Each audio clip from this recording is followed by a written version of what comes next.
रोहित वेमुला हा scholar student होता. मला वाटतं हैदराबादमध्ये आणि त्याला स्कॉलरशिप मिळत होती. पण तो जे काही आंबेडकर राईट म्हणजे आंबेडकरवादी जे काही संघटना होती त्याच्यामध्ये तो सामील होता. आता आंबेडकरवादी संघटना म्हणजे काय? हे अँटी नॅशनलिस्ट असतात का? नाही. हे तुम्हाला देखील चांगलं माहिती आहे आणि मला पण चांगलं माहिती आहे. जो आंबेडकरांना आयडिओलॉजी मानतो, ती व्यक्ती देशाच्या विरोधात कधीही बोलू नाही शकत. ती करप्शन सिस्टमच्या विरोधात बोलेल किंवा ती व्हायलन्सच्या विरोधात बोलेल किंवा ती ह्युमन राईट्सच्या विरोधात बोलेल.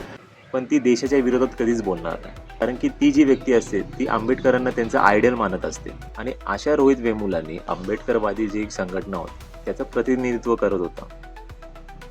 तर ह्या गोष्टीमध्ये तो वाईट काय करत होता? तो युनिव्हर्सिटीच्या खिलाफ होता का तिकडची जी सोसायटी होती त्या गोष्टीच्या खिलाफ होता का? नाही ना. मग जी युनिव्हर्सिटी होती त्यांनी रोहित वेमुलावरती बहिष्कार का केला? त्याचं रिझन माहिती पडलं पाहिजे ना आपल्याला फर्स्ट ऑफ ऑल. मग आपण UGC ॲक्ट जो आता 2006 मध्ये पास झाला त्याला विरोध केला पाहिजे. आणि खरंच मला असं वाटतं की जे खरंच जनरल कॅटेगरीमधले जे पीपल्स आहेत म्हणजे जे स्टुडंट आहेत, तर त्यांच्या मनामध्ये कोणत्या गोष्टी जर नसेल ना तर त्यांना ह्या ॲक्टशी काही घेणं देणं नसेल आणि ते विरोध पण करत नसतील.